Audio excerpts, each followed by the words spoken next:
नमस्कार, मी अजिंक्य भातंब्रेकर. तुम्ही पाहताय न्यूज 18 लोकमत. बुलेटिनच्या सुरुवातीला आपण बातमी पाहणार आहोत संजय राऊत आणि किरीट सोमय्या यांच्यातल्या आरोप प्रत्यारोपांची. संजय राऊत यांनी किरीट सोमय्यांवर आरोप केल्यानंतर आता किरीट सोमय्यांनी पुन्हा एकदा संजय राऊत आणि ठाकरे कुटुंबियांवर घणाघाती टीका केली आहे. यावेळेला त्यांनी अन्वय नाईक जमीन प्रकरणावरून ठाकरे कुटुंबियांवर निशाणा साधलाय. संजय राऊतांनी जमीन व्यवहारावरून टीका केली आहे, ती माझ्यासाठी आहे की ठाकरे कुटुंबियांसाठी आहे हे स्पष्ट करावं असा टोला सोमय्यांनी लगावलाय. तर संजय राऊत यांनी सोमय्यांच्या आरोपांना प्रत्युत्तर दिलंय. 19 बंगले कुठे आहेत हे सोमय्यांनी दाखवावं असं आव्हान संजय राऊत यांनी दिलेलं आहे.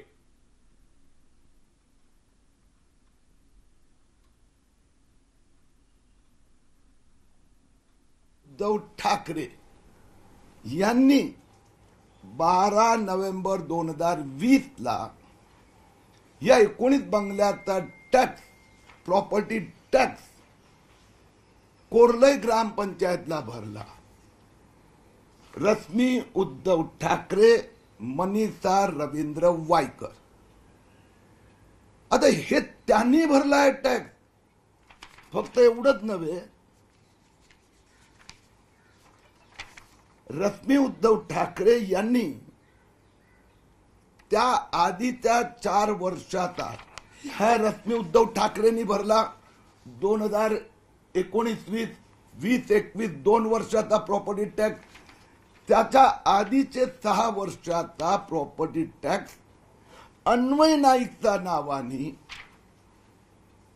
12/11/2020 ला हे रश्मी उद्धव ठाकरेंनी भरलाय. बंगले तो दाखवतो ना, 19 बंगले 19 बंगले 19 बंगले 19 बंगले कुठे आहेत? मी काल आव्हान दिलंय ना. आता तो कर का भरला याच्यावरती आला, बरोबर ना. 19 बंगले कुठे आहेत हा माझा प्रश्न आहे. देवस्थानाच्या जमिनी कुठे आहेत हा माझा प्रश्न आहे. संजय राऊतांची बेनामी प्रॉपर्टी कुठे आहे हा माझा प्रश्न आहे, बरोबर आहे.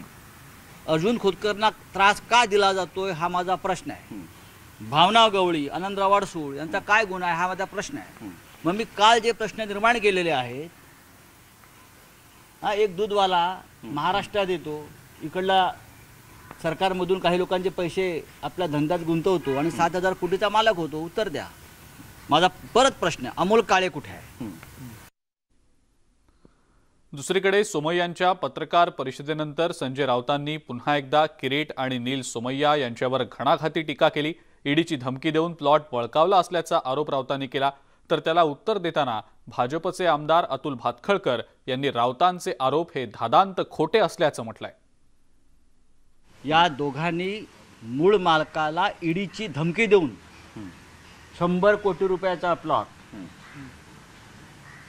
त्याच्यापेक्षा जास्त किंमत 100 पेक्षा जास्त कोटी रुपयाचा प्लॉट ह्या लोकांनी मातीमोल भावात आपल्या नावावर करून घेतला, अमित देसाईच्या नावावर. ईडीच्या धमकीने, ईडीची धमकी देऊन. मी परत ईडी वारंवार घेतोय, ईडीच्या नावावर काय चाललंय कळायला पाहिजे देशाला.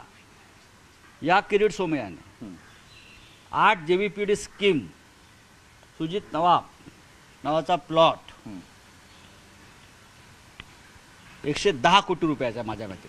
त्याचा विषय मी लवकरच येईल, पण तुम्हाला मी सांगतो. आणि त्यातले 15 कोटी रुपये किरीट सोमय्यांनी कोणत्या ईडीच्या अधिकाऱ्याला नेऊन दिले हे ईडीच्या अधिकाऱ्यांनी स्पष्ट करावं, नाही तर मी त्याचं नाव घेईन. संजय राऊत हे पूर्वी कंपाऊंडरकडनं औषध घ्यायचे असं त्यांनी सांगितलं. आता ते कंपाऊंडरकडनंही घेत नाही आहेत. बहुतेक पाटकरकडनं घेत आहेत का 100 कोटीचं कोविड सेंटरचं कॉन्ट्रॅक्ट ज्या परळमधल्या चहाच्या दुकानवाल्यांना मिळालं त्यांच्याकडनं घेत आहेत. आणि त्याच्यामुळे संजय राऊतांच्या सर्व बेफाम खोट्या आरोपांना आमचं एकच उत्तर आहे, राज्य सरकार तुमचं आहे.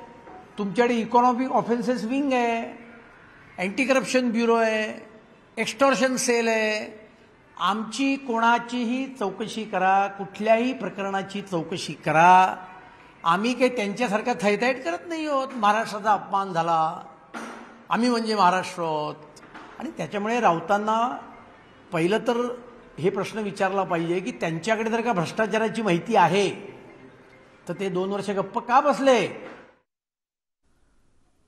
पुढची बातमी औरंगाबादमधली. औरंगाबाद विमानतळाचं नाव छत्रपती संभाजी महाराज विमानतळ करण्यास तत्वतः मंजुरी मिळाल्याचा दावा शिवसेनेचे नेते चंद्रकांत खैरे यांनी केला आहे आणि या संदर्भात त्यांनी केंद्रीय नागरी विमान वाहतूक मंत्री ज्योतिरादित्य सिंधिया यांची भेट देखील घेतलेली आहे.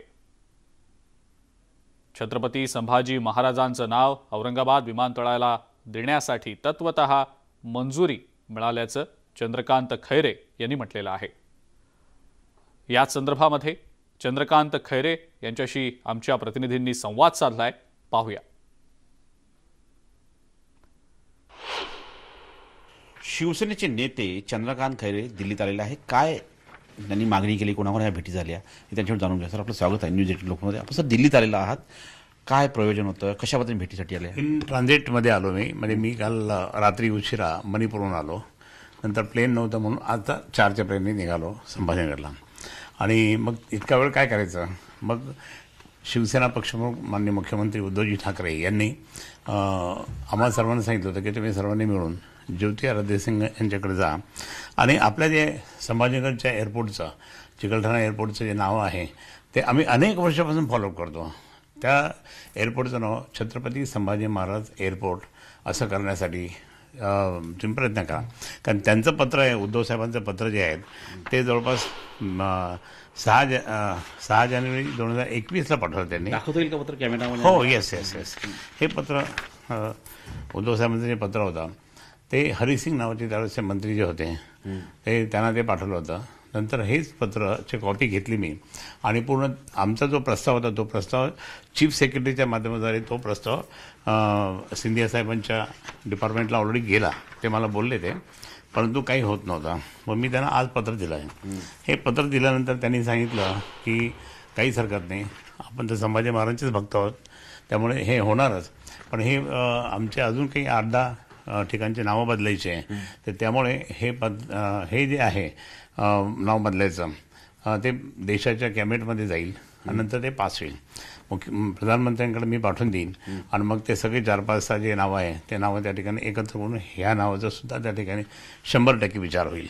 म्हणजे या घडीला तत्वता मंजुरी दिली असं म्हणावं आपण? हो, तत्वता मान्य केलं त्यांनी की हे आहे म्हणून. आणि माननीय मुख्यमंत्र्यांनी सुद्धा त्यांना फोनवर बोलले होते की हे लवकर करा म्हणून. तर ते म्हणे की मी लवकरात लवकर करतो असं स्पष्टपणे सांगितलं त्यांनी. हे होते चंद्रकांत खैरे. नवी दिल्लीहून video journalist Awadhesh Prashant Lamdas, news 18 Lokmat. यानंतर पुढची एक अतिशय महत्त्वाची मोठी बातमी आपण पाहणार आहोत. आमदार मंदा म्हात्रे यांनी भाजपला घरचा आहेर दिलेला आहे. वारंवार सांगूनही पक्षश्रेष्ठींच्या दुर्लक्षामुळे पक्षाची नाचक्की होत असल्याचं मंदा म्हात्रे यांचं म्हणणं आहे. स्वार्थासाठी भाजपामध्ये आलेले पुन्हा राष्ट्रवादीत जात आहेत. भाजपमध्ये आलेले आयाराम इतर पक्षात जातील असं मंदा म्हात्रे यांनी म्हटलेलं आहे. राज्यात सत्ता न आल्यानं सर्व आयारामांचं स्वप्न धुळीला मिळाल्याचं देखील मंदा म्हात्रे यांचं म्हणणं आहे. आमदार मंदा म्हात्रे यांनी अप्रत्यक्षपणे गणेश नाईकांना टोला लगावल्याचं आता बोललं जात आहे. काल भाजपचे नगरसेवक शरद पवारांना मुंबईत भेटले असं देखील त्यांनी म्हटलंय. पवारांच्या भेटीनंतर आता भाजपला खिंडार पडण्याची शक्यता आहे की काय, अशी देखील चर्चा सध्या सुरू आहे.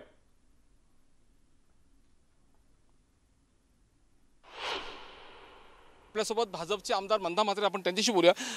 ताई, तुम्ही काय सांगाल?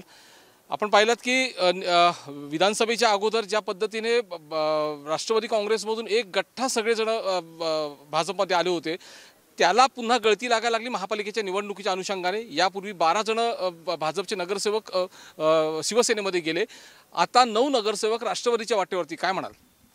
पहिली गोष्ट मला आपल्या माध्यमातून पूर्ण महाराष्ट्राला हे सांगायचं आहे की आलेले हे नगरसेवक भाजपचे नव्हते. हे आयाराम आलेले आता गयाराम व्हायला लागलेले आहेत. भाजपचा एकही नगरसेवक जो भाजपमध्ये गेले 8 वर्ष माझ्यासोबत आहे तो कोणी जात नाही, एक कार्यकर्ताही भाजपचा जात नाही. जे स्वार्थापोटी जे भाजपमध्ये आले होते, 2014ला भाजपचं सरकार आलं, 2019ला येईल, मग आपल्याला विविध पदं मिळतील, मंत्रीपदं मिळतील, वेगवेगळे पदं मिळतील, त्यासाठी आलेली लोक आज त्यांचा स्वार्थ पुरा होत नाही, त्यामुळे ते परत चालले आहेत. प्रभाग रचना ही वेगळी झाल्यामुळे प्रत्येकाला काळजी लागली की मी निवडून येईन की नाही. तर याच्यात भाजपचा एकही कार्यकर्ता का एकही नगरसेवक जात नाही. जे आयाराम आले होते स्वार्थासाठी तेच आज गयाराम व्हायला निघालेत आणि ह्याच्यामुळे भाजपला काही फरक पडत नाही. जनता ही भाजपच्या मागे आहे. तुम्हाला येणाऱ्या निवडणुकीमध्ये हे चित्र स्पष्ट होईल. प्रत्येकाला वाटतं मी नगरसेवक झाला पाहिजे, माझ्या बायकोला तिकीट मिळाली पाहिजे, माझ्या मुलीला 3-3, 4-4 तिकीट एकेका घरात मिळायला पाहिजे. भारतीय जनता पार्टीमध्ये अशी कुठली प्रथा नाही आहे की एकेका घरात 2-2, 3-3 तिकीटं द्यायची. परिस्थिती बघतील, निवडून येण्याची परिस्थिती बघतील, त्यांचं काम बघतील, कोविड काळाचं काम बघतील आणि अशा परिस्थितीमध्ये भारतीय जनता पार्टीचे आमचे नेते, आदरणीय विरोधी पक्षनेते माजी मुख्यमंत्री देवेंद्र फडणवीस साहेब हे इथे निर्णय घेतील आणि ती चिंता लागल्यामुळे आलेल्यांना वाटलं आता आमचा काही फायदा होत नाही, महानगरपालिकेत आम्हाला इथे सत्ता मिळत नाही किंवा आम्ही सत्तेत बसत नाही, त्याच्यामुळे आलेले लोक जी राष्ट्रवादीतून आलेले लोक परत घर वापसी करायला ह्याला त्याला भेटत आहेत. मी प्रत्येक वेळी पक्षाच्या पक्षश्रेष्ठींना सर्व कल्पना देत असते, कारण माझं कामच आहे. इथे मी भाजपची पहिली सिनियर आमदार आहे, त्याच्यामुळे पक्षाला वेळोवेळी सावध करणं किंवा वेळोवेळी सांगणं हे माझं कर्तव्य आहे आणि ते मी करत असते. पक्ष मोठा व्हावा म्हणून मी सातत्याने काम आणि उपक्रम करत असते आणि पक्षाला सगळं माहिती आहे. जाणाऱ्यांनी जाऊ नये, कारण सत्ता आज न उद्या मिळत असते. प्रत्येकजण सत्तेसाठी जो पक्ष सोडत असेल तर त्याचा काही फायदा होणारच नाही आहे. पक्षश्रेष्ठींनी जे आलेले आमचे नेते आहेत गणेशजी नाईक साहेब, त्यांच्यावरती ही नवी मुंबईची धुरा दिलेली आणि मी सहयोगी आहे. मी सहयोगी असल्यामुळे माझ्याकडे तेवढे अधिकार नसल्यामुळे तरी मी या सर्व नगरसेवकांच्या संपर्कात आहे की आपण आपलं घर सोडून जाऊ नये, आज न उद्या न्याय मिळणारच आहे असं मी त्यांच्या संपर्कात आहे. जबाबदारी आदरणीय गणेश नाईक साहेबांची आहे. व्हिडिओ जर्नलिस्ट अनिस बाबरसह विनय म्हात्रे, न्यूज 18 लोकमत, नवी मुंबई.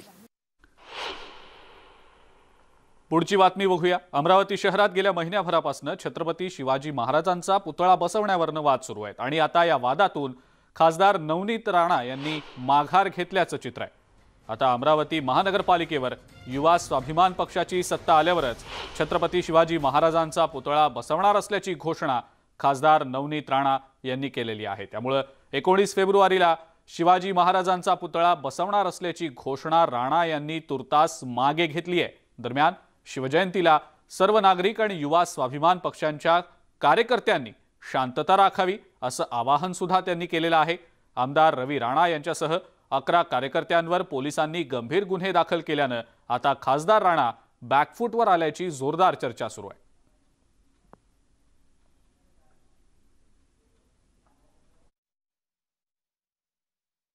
मला वाटते कुठे ना कुठे सुव्यवस्था आमच्या जिल्ह्यामध्ये आणि आमच्या शहरामध्ये राहिली पाहिजे, कारण काही दिवसच आधी हा दंगल आमच्या अमरावतीमध्ये घडले.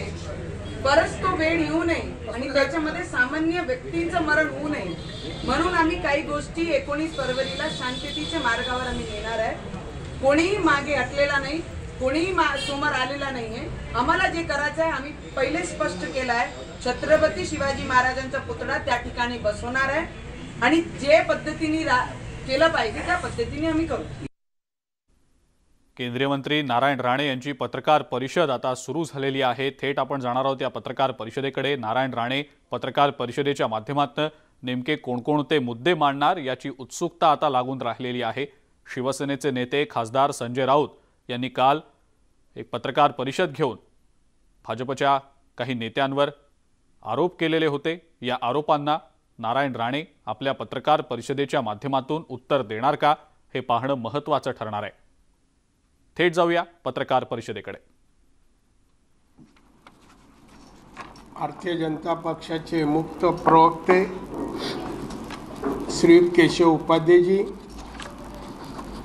दुसरे प्रवक्ते सन्माननीय गणेश हाके,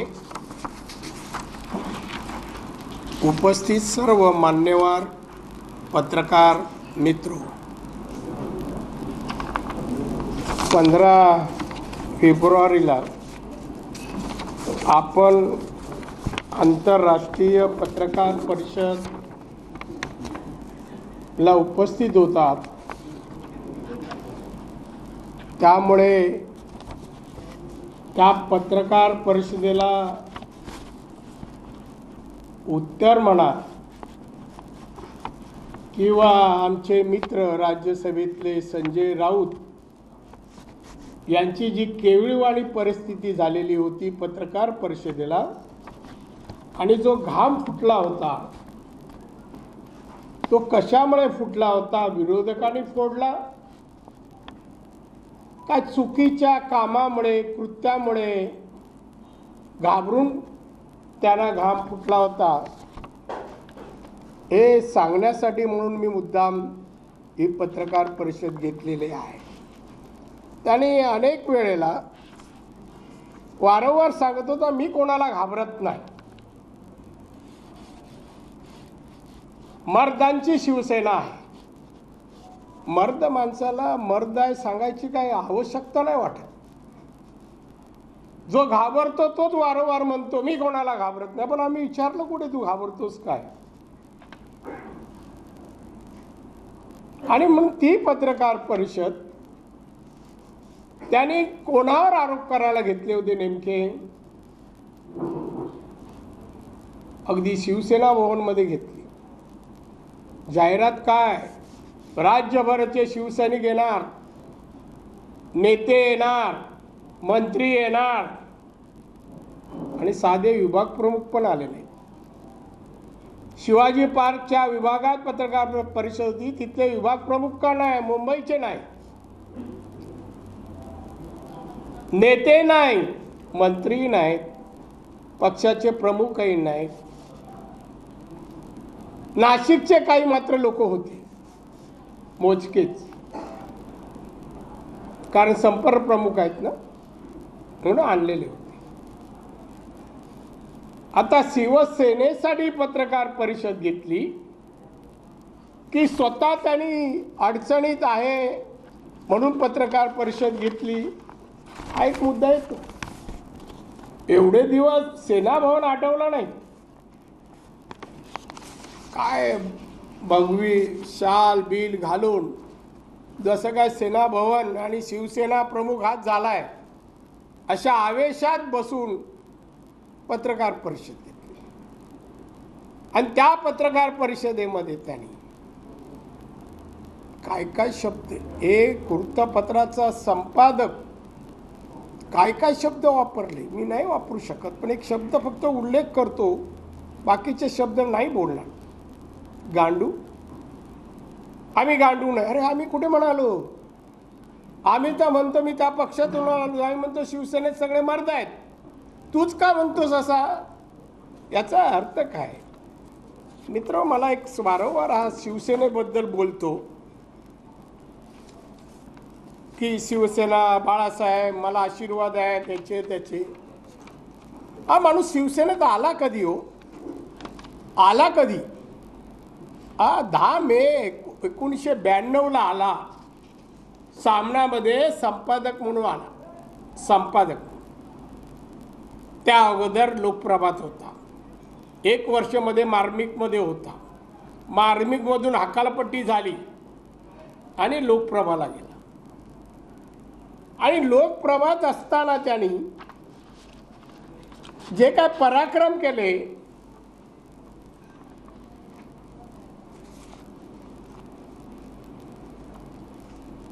पराक्रम म्हणजे कोणते, तर त्यांनी त्यावेळेला लोकप्रभात असताना त्यांनी माननीय बाळासाहेबांविरुद्ध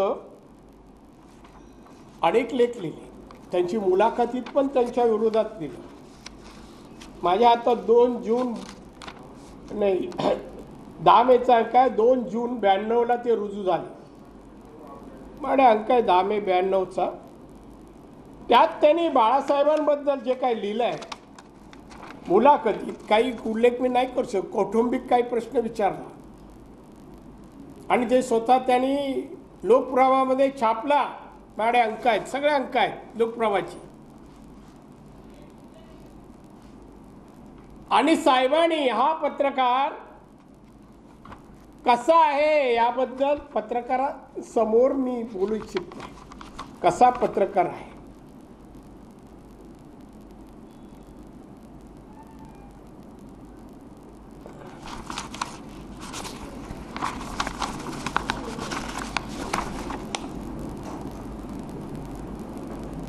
एक प्रश्नाला सेना अंतर्गत अंतकल आहे त्याबद्दल त्यांनी लिहिलेलं वाचून दाखवतो तुम्हाला. हा प्रश्न सगळ्यांनाच पक्षामध्ये विचारला पाहिजे म्हणून माझा जो आरोप आहे ना संजय राऊत या व्यक्तीवर, तो हा की यामध्ये आणखी कशी आग लावता येईल हे पाहत असतो. माननीय बाळासाहेबांचे उद्गार, हा पत्रकार कशी अंतर्गत आग लावता येते म्हणजे नेत्यांमध्ये, असं साहेबांना म्हणायचं आहे.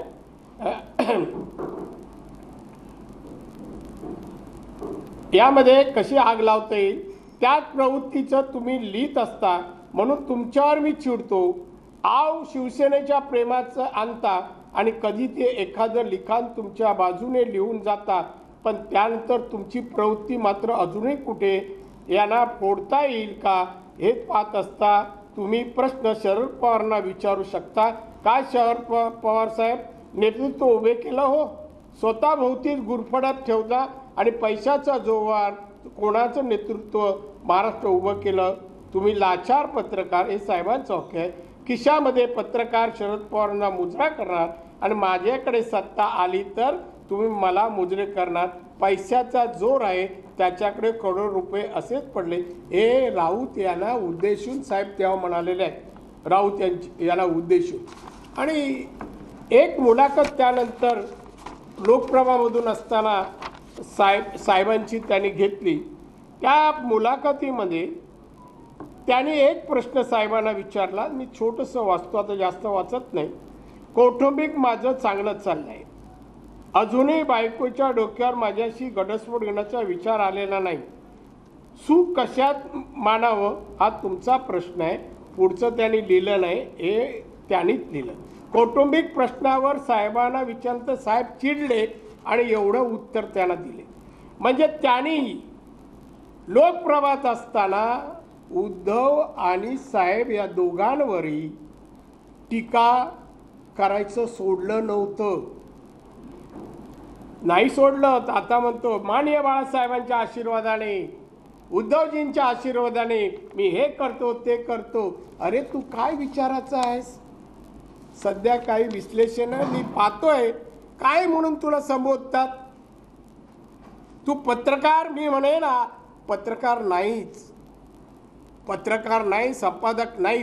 तुझी भाषा त्या पात्रतेची, गुणवत्तेची नाहीच आहे. आरोप करतो, बेताल आरोप करतोस तू, पण आरोपाचं मी केव्हापासून आरोप करायला लागला जास्त? हा काल अस्वस्थ का झाला? हा का अशा अवस्थेत बोलत होता, बेजबाबदार बोलत होता, घामाघूम झाला, थैथाड होत होता? कशामुळे? प्रवीण राऊतनी ईडीला दिलेल्या मुलाखतीनंतर थैथाड चालू झाला. प्रवीण राऊत यांच्या मुलाखतीनंतर ईडीच्या. काय असं आहे तू एवढा घाबरलास? का थैथाड केलास? आणि बीजेपीवर आरोप करतो, ह्या नेत्याचा असा आहे, त्या नेत्याचा. अरे पुरावा एकतर दे ना, पत्रकार आहेस ना, दे पुरावा. नाही तर आम्ही सांगतो ना, तुझं अलिबागचं जमीन 50 एकर, 50 लाखात का 50 एकर घेतली ती. अरे तो रस्ता पण तुम्ही तुझ्या खासदार फंडातून केलास. बरं ते पैसे आणले कुठून हे मला कळत नाही. सुजित पाटकर कोण? तुझा कोण लागतो हा पाटकर? त्याच्या नावावर एवढे व्यवहार कसे काय करतो? त्याच्या कंपनीत तुझ्या मुली कशा काय डायरेक्टर असू शकतात? तू दुसऱ्यांचं काढतोस ना, आरोप करतो ना, स्वतःच्या आधी उत्तर दे. याबद्दल जरा बोल. हा शिवसेना वाढवण्यासाठी नाहीये. याचं संजय राऊतचं लक्ष उद्धव ठाकरे जिथे बसले आहेत ना त्या खुर्चीवर आहे. हा शिवसेनेचा नाही, कदाचित राष्ट्रवादीचा नाही, पूर्ण राष्ट्रवादीचा आहे. त्याला सुपारी मिळायला आहे ना, हटाव तुलाच करतो आम्ही. कारण उद्धवजी जेव्हा पहिल्या वेळेला पवार साहेबांकडे रात्री भेटायला गेले, उद्या नाव जाहीर होणार होतं मुख्यमंत्र्याचं, तेव्हा फक्त उद्धवजींबरोबर संजय राऊत आणि आदित्यच होता. ते नाही तर मी. अरे काय प्रवृत्ती स्वार्थी तुझी, तुला आज ओळखतो का मी? कुंडली तुझी माझ्याकडे आहे, कधी पूर्ण काढून टाकीन तुझी कुंडली. देवेंद्र फडणवीस यांच्यावर आरोप, अरे दाखव ना. अजून तुझ्या मुख्यमंत्र्यांविरुद्ध डिस्पोजल केलेल्या केसेसबद्दल, झालेल्या व्यवहाराबद्दल तुझ्यापेक्षा मला माहिती आहे. मी नाही अजून गप्प बसलोय. किंवा आदित्यने करू दे आणि कोणी करू दे, सगळे व्यवहार मला माहिती आहे. आम्ही का गप्प बसतोय? पण तू बेजार, अरे ईडीच्या अधिकाऱ्यांना 300 कोटी घेतले, काय याच्याकडे आहे हो? ईडीच्या अधिकाऱ्याने एवढं गप्प बसू नये, घेऊन जावं, थोडी पूजा करावी आणि विचारावं 300 कोटी कोणाकडून घेतले ते दाखवा. ते असं व्हायला पाहिजे हो, त्याशिवाय तोंड बंद नाही होणार. या मंत्रिमंडळात किती लोक आत गेले, किती लोक जाणार आहेत, का नाही बोलत? का नाही त्याच्यावर बोलत? सारखं काही नाही. पंतप्रधान मोदी सर, अमित शहा, अरे यांच्या तुझी काही लायकी आहे रे? तू कुठे आहेस? तुम्हाला एक घटना सांगतो. मी होतो तेव्हा ब्रिटिश नंदीला पहिल्यांदा खासदारकी मिळाली तेव्हा, जुने पत्रकार असतील त्याला माहीत असेल. अहो त्या वेळेला दिल्लीला त्याला कमिटमेंट मनोहर जोशी सर आणि हे रकम दिली की आता एक खासदारकी आली काय तुला आम्ही देणार. आणि त्याला न देता कोणाला दिले?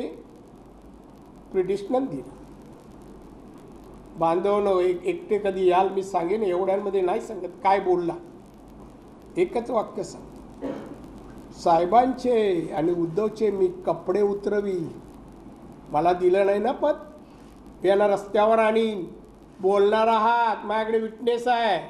कुठल्याही क्षणी पत्रकारांसमोर आणेन. कोणासमोर बोलला ते? लायकी काय रे साहेबांबद्दल बोलायची? आणि याचा साहेबांचा आशीर्वाद तुझ्यासारख्याला. तू जेव्हा लिहित होतास ना तेव्हा साहेबांनी चिडून काही कार्यकर्त्याला जे बोलले आहे ना, कदाचित मला बोलले असतील तर तू आज नसतास. साहेबांबद्दल कोणी बोललेलं मी आयुष्यात कधी ऐकून नाही घेतलं. नाही घेतलं. एवढं घाणेरडा बोललेला आहे. आत्ता फक्त पदाला आलाय आणि पैसे कमवायला आलाय.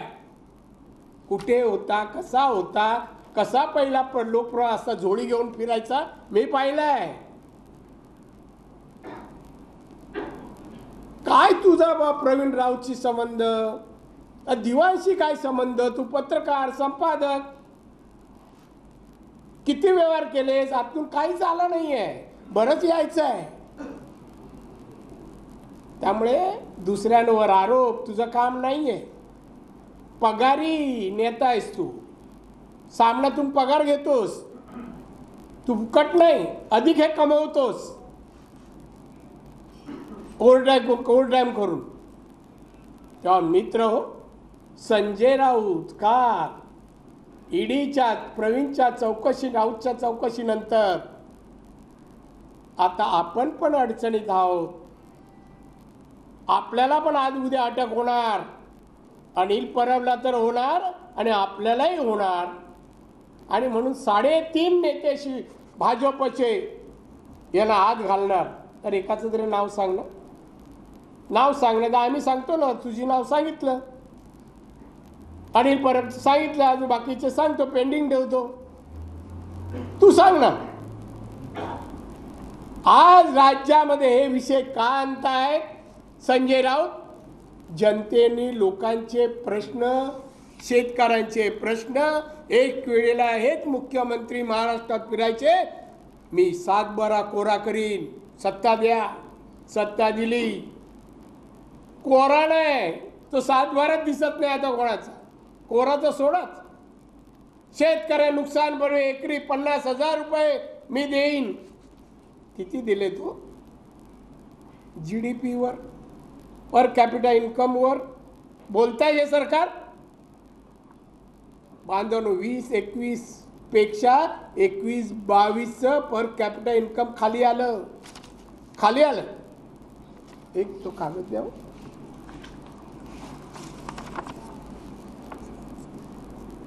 2,02,130 होतं दरडोई उत्पन्न ते 1,88,784 आलं. काय पुण्याही बघायची याची पर कॅपिटा इन्कम दरडोई उत्पन्न. बोला ना म्हणा, विकासावर बोला, विकासावर बोला. ते बोलत नाही माणूस. म्हणून मेन विकासाचा जनतेचे प्रश्नाचे विषय. आता काल लोकसत्तेने बातमी दिली आरोग्य खात्याला पैसे नाही. का दादा आम्ही नाही बोलत, लोकसत्ताने दिली बातमी. बातमी ती आहे द्याय हे बातमी. राज्याच्या आरोग्य विभागाला निधी अभावी अत्यवस्थ बघा. अरे याच्यावर काहीतरी बोल. कोठा म्हणतो स्वतःला अभ्यास स्वतःच म्हणतो. राज्याची दयनीय अवस्था आहे. लोकांचे प्रश्न सुटत नाहीत. एसटीचा संप मिटत नाही. बेकारी वाढते आहे. मी MSMEचा मंत्री आहे. किती पत्र पाठवली, 2 पत्र पाठवली. MSMEच्या माध्यमातून उद्योग द्या, रोजगार द्या, उत्पन्न राज्याचं वाढवा. काय उत्तर नाही. इंडस्ट्री मिनिस्टर पत्राचाळीतून बंगल्यात गेले. त्या पत्राचं नाव गाजतंय ना त्याचं. काल त्याच्यावर पण तो काय नाव त्याचं रे, कुंभूज काय, कुंभूज. त्याने तर सांगितलं 25,000 बघा हा चेक ह्याला दिला संजय राऊतला. बोल आता वेगळ्या संस्थेवर ट्रस्टवर पैसे जमवायचे. इकडे काय नाही ना, मी संपादक पत्रकार आणि दुसऱ्या बाजूला छापखाना. आणि मग शिवसेनेची गोडवी गाणार काय. उद्धवजींना कळत नाही तुम्हाला सुरुंग लावतोय. आणि त्याला माहिती आहे आज ना उद्या जागा खाली जाणार. आता शिवसेनेत कोण नाही, मी आहे. पहिल्या शिव्या दिल्या, बाळासाहेबांवर टीका केली, उद्धवजींवर टीका केली, आणि आता गोडवी गातो. आणि आता नेता झाला आणि आता पदाची अपेक्षा. डायरेक्ट मुख्यमंत्री. आताच घाम फुटतो. एक आरोप झाला, अजून बरंच काय निघायचं आहे. सगळ्यांचंच निघायचं आहे. ईडीशी बोलू नको, तुडी विडी प्याला लावतील. उगाच आपली कुवत कुठे. मी कोणाला घाबरत नाही. शिवसेना कोणा, अरे तू आलास कधी रे बाबा. शिवसेनेच्या जन्मानंतर 26 वर्षानंतर आला शिवसेनेत. अरे हो, शिवसेना बांधताना तू कुठे होता. आम्ही तरी होतो. लोकांकडून पैसे जमवून आम्ही जमा केले. हा आमचं नाव तिथे काढा शोधून. तुझे 5 पैसे तरी आहेत का शिवसेना भवनासाठी. अरे आम्ही एवढं केलं म्हणून आता सत्ता आहे. एक तरी केस तुझ्यावर बाळासाहेबांना शिवसेना कोण बोलला, कोणाच्या कानपडात मारलं संजय राऊतनी, असं कधी ऐकलं आलं पेपरमध्ये. पण काय जसं भाई बोलतो जसं काल बसून मफलर सारखी इकडून तिकडे मध्येच घाम पुसतो त्यात मफलरनी. उष्ण अवसान कशासाठी पण. हे उष्ण अवसान तुझ्यात नाही. तो तुझा रग लागतो, रक्त लागतं तसं. तुझं काय नाही आहे, भेसळ आहे. त्यामुळे त्यांनी हे आरोप जे केले आहेत ते मी सांगतो बीडबुडाचे आरोप आहेत. त्याकडे कुठलाही एव्हिडन्स नाही. तो मग आमचा किरीटवर असू द्या, फडणवीसांवर असू द्या. मात्र या सरकारने जास्त BJPच्या कार्यकर्त्यांना यांना मागे लागल्यास यांचे सगळे वावाडे पुराव्यानं सकट आम्ही देणार. आणि आम्हाला द्यायला दिलेलं जायला नको. आम्ही मंत्री आहात. आम्ही ईडीकडे CBIकडे पोचू.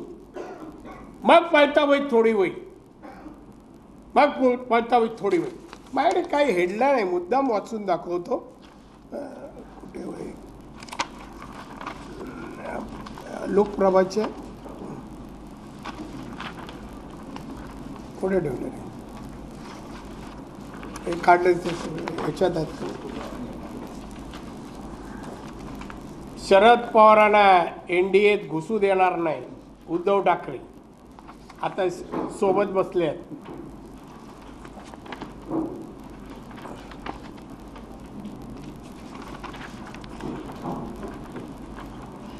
दुसरे कुठे आहे? दे ना, बरंच बंच आहे. हे नाही रे, बंच आहे. दे दे दे दे दे ना, तुझ्यावर बंच आहे. तू ठेवलेच नाही रे. ही मुलाखत आहे. शरद पवारांबद्दल बोललेले बघ आहे.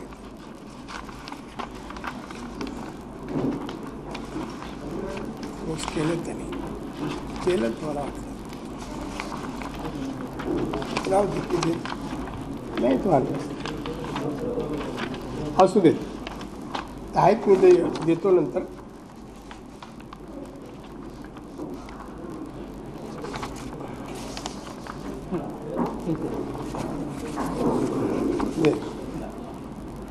दरोडेखोर काँग्रेस राष्ट्रवादीचा सुपडा साफ करा, उद्धव ठाकरे. तारीख आहे 18 एप्रिल 19. पवारांनी शेतकऱ्यांचे चिंपाट केले. हे किती तारीखचं आहे? तारीख सामनाच आहे. मराठी पंतप्रधान म्हणजे शरद पवार नव्हे, उद्धव ठाकरे. काँग्रेस राष्ट्रवादीच्या भ्रष्टाचारांना उंदरासारखे पकडून तुरुंगात टाका, उद्धव ठाकरे. 2 हात वर करून. भ्रष्टाचाराला उंदरासारखे पकडून जेलमध्ये टाकू. अजून कोणाला टाकलं नाही. आता यांचेच लोक चालले आहेत जेलमध्ये. हे उद्धव ठाकरेंचं वाक्य आहे.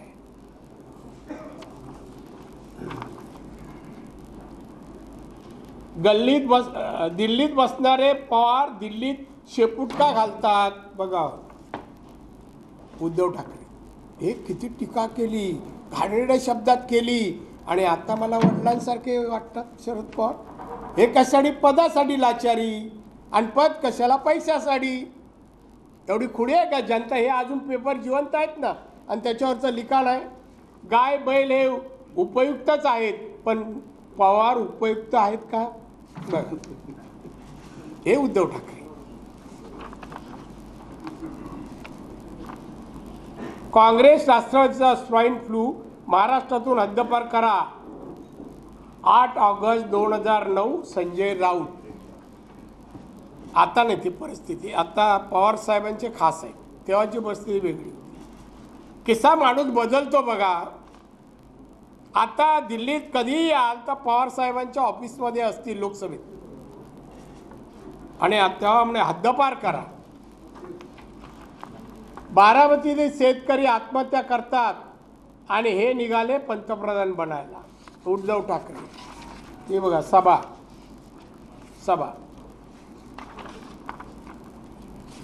हे बघा अजून महत्वाचं. परभणी शिवसेनेची वादळी सभा. राष्ट्रवादी म्हणजे शेण खाणाऱ्यांची अवलाद, उद्धव ठाकरे. आणि त्या शेण खाणाऱ्यांबरोबरच बसतात. मांडीला मान लावून. कॅबिनेटला जात नाही, मंत्रालयात पोचत नाहीत. आणि आता ज्यांच्यावर तेवढी शेण खाणारे म्हटलं, त्यांच्याच पक्षाबरोबर 56 आमदार घेऊन हुशारक्या मारतायत.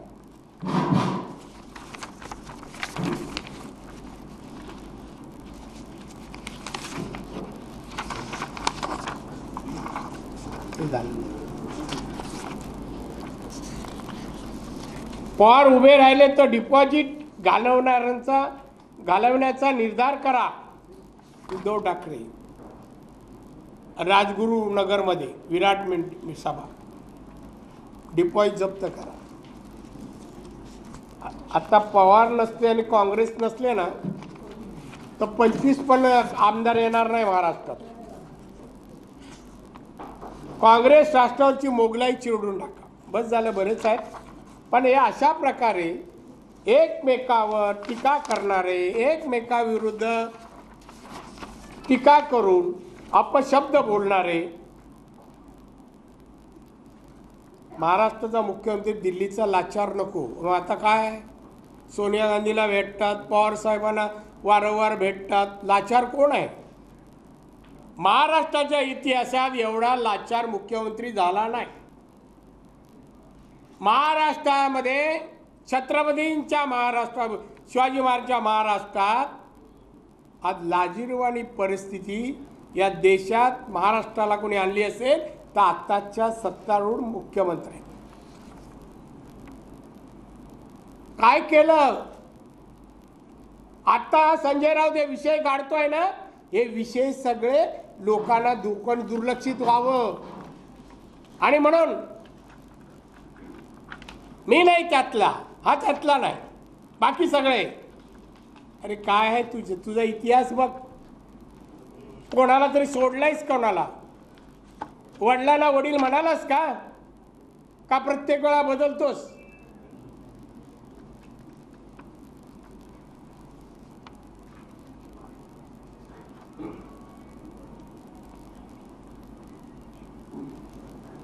एक गोष्ट त्याला मी सांगतो, संजय, शिवराळ भाषा म्हणजे मर्दानी नव्हे, हे जरा लक्षात ठेवा. शिवराळ भाषा म्हणजे मर्दानी नव्हे. धमक्या देण्यासाठी काहीतरी कर. फार केलं आता ते बंद करा. आणि भारतीय जनता पक्षाच्या कुठल्याही दिल्लीपासून महाराष्ट्रापर्यंत नेत्यावर कुठलीही टीका जर कराल तर त्याला उत्तर तसे नाही, पुरावानिशी ईडीकडे सोपवलं जाईल, CBIला दिलं जाईल आणि अवधी लागणार नाही तुला अभिप्रेत आहे त्या गोष्टी घडायला. मला वाटतं एवढं बस. माझ्या पत्रकार परिषदेला प्रश्न उत्तर होतील, आपण विचारू शकता.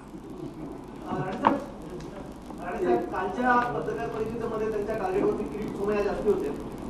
त्याच किरीट सोमय्यांनी आपल्यावरती सुद्धा आरोप केले होते काही वर्षांपूर्वी अभिज्ञा आणि कैलास अग्रवालच्या केसमध्ये. म्हणजे इथेच प्रश्न झाली होती त्या किरीट सोमय्यांबद्दल. किरीट सोमय्यांबद्दल तुमचं काय म्हणणं आहे? त्या आरोपाबद्दल तुमचं काय म्हणणं आहे? नाही, किरीट सोमय्याबद्दल माझं मत नाही. भाजपचे नेते आहेत ते सध्या आताच्या सरकारविरुद्ध भ्रष्टाचाराविरुद्ध लढत आहेत, एवढंच मला म्हणायचं आहे. दादा, संजय राऊतांनी आज एक ट्विट केलंय की बाप बेटे तुरुंगात जातील, सॅनिटायझेशन सुरू आहे तुरुंगात. काय? बाप बेटे तुरुंगात जातील, सॅनिटायझेशन सुरू आहे. आत्मे जायला म्हणत तुझ्या हातात काय नाही आहे. तुला बाप बेटे पुरून उरतील म्हणा, आणि तुझी पात्रता पण नाही. आम्हाला दुसऱ्यांच्या हाताची आवश्यकता लागणार नाही. आमच्या हात समर्थ आहे तुझा समाचार घ्यायला. सर, मागच्या आठवड्याभराचा सिक्वेन्स जर सगळा बघितला तर पहिल्यांदा रोखोकमधून राज्य सरकारचं लीगल डिपार्टमेंट किंवा गृह खातं काय करते असं संजय राऊत म्हणले. त्यानंतर उपराष्ट्रपतींचे पत्र त्यांनी दिलं, ते देखील सामनाच्या लेटरवर त्यांनी दिलं. आणि या सगळ्यामध्ये कुठे ना कुठे ते सगळ्यांना एकत्र करून पाहतायत असं वाटतं तुम्हाला? ठाकरे असतील, शिवसेना असेल, शिवसेना होईल. ऐकून घ्या तुम्ही त्यांचे कालच्या जाहिराती बघा. कोण कोण येणार जागतिक पत्रकार परिषदेला? कोण कोण येणार? कोण आले हो? म्हणजे शिवसेनेत काय किंमत आहे त्यांना? साधे शिवाजी पार्कचे विभाग प्रमुख नाही, पदाधिकारी नाही, मातोश्रीतील कोण नाही, खासदार मंत्री कोण नाही. ही किंमत म्हणा तुमची. आणि म्हणून घाम फुटला होता त्यांना, आणि तो पण वापर केला भगव्या शालीचा पुसायला.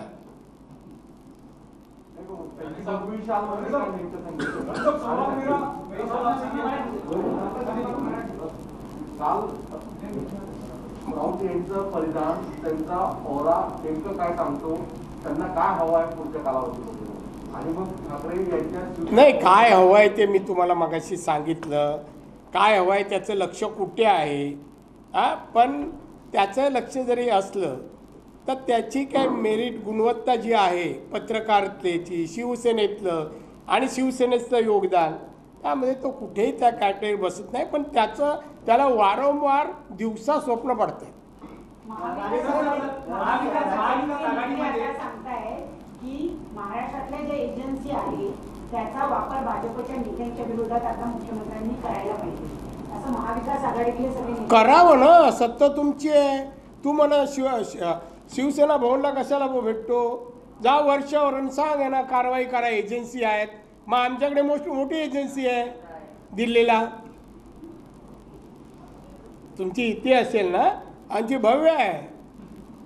आणि आम्ही तिथे ॲक्टिव्ह, हा मंत्रिमंडळात आहे मी.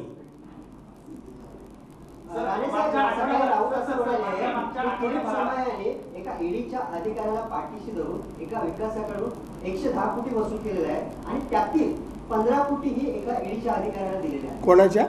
ईडीच्या हे बघा, त्यांनी आरोप डायरेक्ट केले आहेत की नाही, चौकशी होणार. वृत्तपत्रात आलंय, दखल घेतलं CBI ईडीने, पंतप्रधान आणि होम मिनिस्टरनी. त्यामुळे त्यांचे 300 कोटी ज्या तोंडाने बोलले त्याच्यामध्ये सगळं चौकशी होऊन योग्य ती कारवाई होईल, काय काळजी करू नका. पण ईडीचे अधिकारी कुठेतरी जे सोमयाना आहेत ते पाठिंबा देत आहेत. हे बघा, ईडीच्या अधिकारी नाही, ऐकून घ्या, आरोप काही असो, तुम्ही जरी माहिती ईडीला दिली ते तुमच्याकडे येतील. सोर्स ऑफ न्यूज जिथे मिळेल तिथे ईडीचे अधिकारी जाणार. तुम्ही नाही का पत्रकार, अमुक ठिकाणी आहे, जाऊन विचारता. तसा अधिकाऱ्यांना पण असं कुठे करप्शन होत असेल तिथे जातील. सर, मागच्या आठवड्याभरापासून प्रत्येक वेळी आणि कालची पत्रकार परिषद सुरू होण्याआधी देखील संजय राऊत असं म्हणले की सोनिया गांधींनी त्यांना फोन केलाय, उद्धव ठाकरेंनी त्यांना फोन केलाय, शरद पवार. अहो, अमेरिकेच्या अध्यक्षांनी पण केला त्यांना कोणी नाही का फोन करत? सांगा ना, ते कोणालाही सांगू शकतात. त्या भाषेत ज्या बोलतात ना ते सगळे नाही, सगळे त्यांच्या ओळखीचे आहे. अहो, ऐकून घ्या, ते राष्ट्रपतींना पत्र लिहितात, राज्यसभेच्या चेअरमन सभापतींना पत्र लिहितात, पंतप्रधानांना पत्र लिहितात. बरं, ते आता फक्त एवढंच सांगायचं राहिलेत की मी अमेरिकेच्या प्रेसिडेंटना पण मी पत्र लिहिलं आहे. आता मी तो सांगू ना, त्यांना मेडिकल म्हणजे त्यांची तपासणी करण्याची आता वेळ आली आहे. त्यांचा तोल गेलेला आहे, त्यांना आठवत नाही काही गोष्टी आणि त्यामुळे डिप्रेशनमध्ये चाललेले हे आमचे संजय राऊत यांनी थोडे दिवस पत्रकार परिषद आणि टीका करायचं सोडून त्यांच्यावर जे बितलं आहे ना त्याला सामोरं जावं. त्यांच्या म्हणण्याचा भोग असा होता की सर्वांना त्यांचा पाठिंबा आहे, हे सगळे माझ्या सोबत आहेत. शरद पवार असतील, महाविकास आघाडी असेल, काँग्रेस असतील, सगळे माझ्या सोबत आहेत. या सगळ्या पत्रकार मग पत्रकार परिषदेला कुठे होते सोबत म्हणजे गाव आजूबाजूला ना. माझ्यासोबत उपाध्याय आहे, हे प्रवक्ते साहेब आहेत, त्यांच्यासोबत कोणच नाही दिसले ना. आदित्य ठाकरे ना शरद पवार ना उद्धव, कोणीच नाही. हो, बिचारे एकटेच घाम पुसत होते.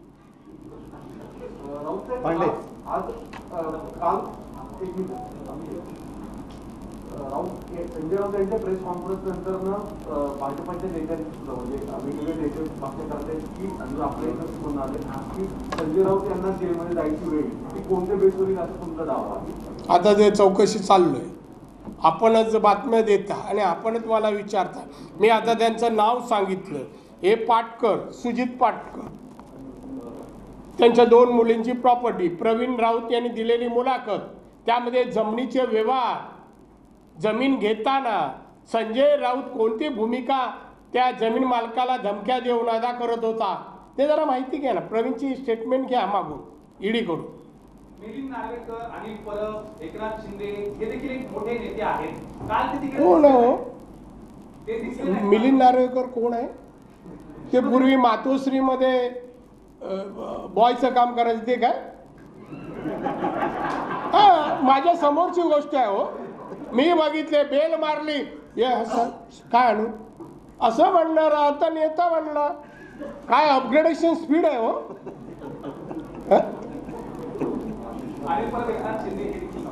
ते तर काय प्रख्यात वकील आता ॲडव्होकेट जनरल नच मार्गदर्शन करतात, कोणाला कुठे अरेस्ट करावं काय. फोन त्यांचेच जातात सगळीकडे, सध्या फोन करतात. आता ते आतमध्ये गेल्यावर त्यांना किती फोन जातात हा प्रश्नचिन्ह आहे. आपल्याला खास पाठवलाय का? नाही, मला माहिती आहे, मी सगळ्यांना ओळखतो असं ना. नितेश राणेंनी सुद्धा हा प्रश्न उपस्थित केला होता एका मुलाखतीमध्ये. किरीट सोमय्या हायकोर्टात गेले होते मराठी भाषा कंपल्सरी करू नये म्हणून त्या मुद्द्यावरती. नितेश राणेंनी हा प्रश्न एका मुलाखतीत उपस्थित केला होता. मग काय करू मी? त्या मुद्द्यावर तुमचं मत झालं, मला नो कमेंट्स. अरे जो माहीत नाही मला प्रश्न तो मला विचारता. आता नितेशने देव विचारला, सभेत विचारला का हाऊसमध्ये मला माहीत नाही, तो विचारता. कोणतरी लिहून दिला असेल, तुम्हाला आठवण केली असेल.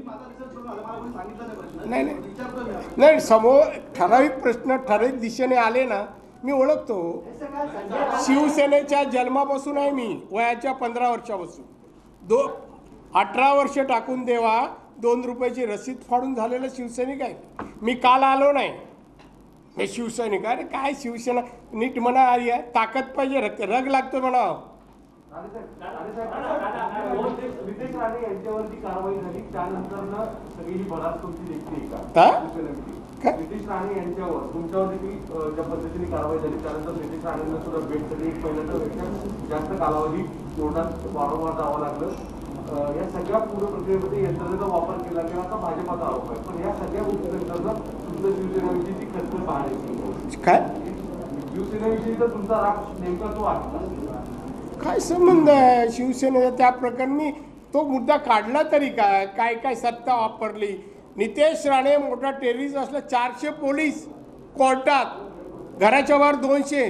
काय सत्तेचा वापर? DG 15 दिवस सिंधुदुर्गात, ॲडिशनल DG कायमचा तिथे. काय और त्या पेपर कटिंगने त्याला लागलंय. नितेशचा काही संबंध नसताना तुम्ही उलट बाजू घ्यायला पाहिजे. ते कुठे समर्थन करू नका. अशा आम्ही ऐकून घ्या, आम्ही कायम महाराष्ट्रात विरोधी पक्षात नाही राहणार. आणि मग तेव्हा आम्हाला एवढे पोलीस हे नको आहे. आणि सरकार कसं चालवायचं, कायदा कसा वापरायचा चांगला अवगत आहे, मी दाखवलं आहे.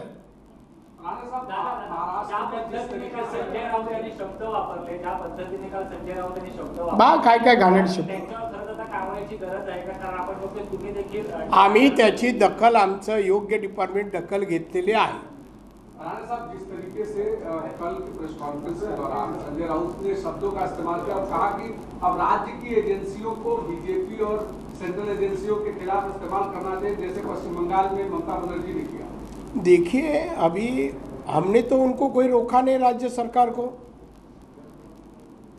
संजय राउत ने जाके मुख्यमंत्री जी को, होम मिनिस्टर को कहना चाहिए, वो उनको कहेंगे. और जब राज्य सरकार इस टाइप की कार्रवाई करेंगे, देश में CBI है, ED है, क्या क्या है एजेंसी मालूम है, वो भी काम करेंगी. सर, एक सवाल आपसे ये है कि नाना पटोले ने भंडारा में एक स्टेटमेंट किया है कि 10 मार्च के बाद महाराष्ट्र सरकार में फेरबदल होगा, जो कैबिनेट मंत्री हुए हैं उसमें भी फेरबदल होगा. उनको मालूम, मुझे मालूम नहीं किसका बदल होगा. अभी उनका भी बदल होने का वक्त आ गया है. अभी लास्ट एकदम आरोप लगाया कल के दिन संजय राउत ने, कहा कि टारगेट जो है बीजेपी का वो महाराष्ट्र के मुख्यमंत्री पद को हासिल करना है. क्या कहेंगे इस आरोप? अरे हर आदमी, हर पार्टी सोचती है हमारे पास सत्ता आनी चाहिए. तो बीजेपी क्या गलत सोच रही है? देश की सत्ता है, महाराष्ट्र की सत्ता होगी तो महाराष्ट्र का बहुत स्पीड में डेवलपमेंट हो सकती है, विकास हो सकता है. ये कोशिश है हमारी और आज में कर हासिल करेंगे हम लोग. अभी आपने 2 बार आपने कहा कि अगर महाविकास आघाड़ी सरकार अपनी स्टेट एजेंसी यूज करना चाहे तो कर सकती है, हमारे पास सेंट्रल एजेंसीज है. तो ये क्या हिंट दे रहे हैं आप आगे की कुछ, या आप समझ लेना वैसे ही. राणा साहब कल जिस तरीके से संजय राउत ने कहा कि उनके करीबियों पर जब रेड गिर रही थी तो उन्होंने अमित शाह को फोन किया था रात को और कहा, उनको ये भी कहा कि सीधे आप मुझसे टक्कर लीजिए, मेरे रिश्तेदारों को परेशान. वाह, ये हिम्मत है अमित शाह जी को बोलने की. इनकी हिम्मत है. देखो, इसका थोड़ा परिणाम हुआ है. ये आवश्यक है. कल अभी मैं बोलता हूँ ना, अभी अमेरिका प्रेसिडेंट के बारे में कहेंगे वो जो भी कुछ. अभी ये इंडिया के नहीं रह गए, आउट ऑफ इंडिया के बाहर गए, क्या आउट ऑफ ऑर्डर हो गए. Thank you. आभारी आहे. शुक्रिया, धन्यवाद.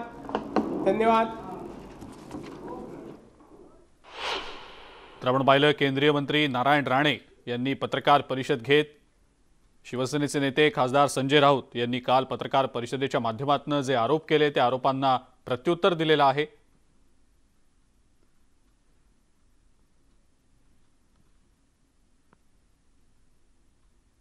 महत्त्वाच्या घडामोडींसंदर्भातले अपडेट्स आपण इतर बुलेटिनमध्ये घेणारच आहोत. तुर्तास या बुलेटिनमध्ये वेळ झाली इथंच थांबण्याची. नमस्कार.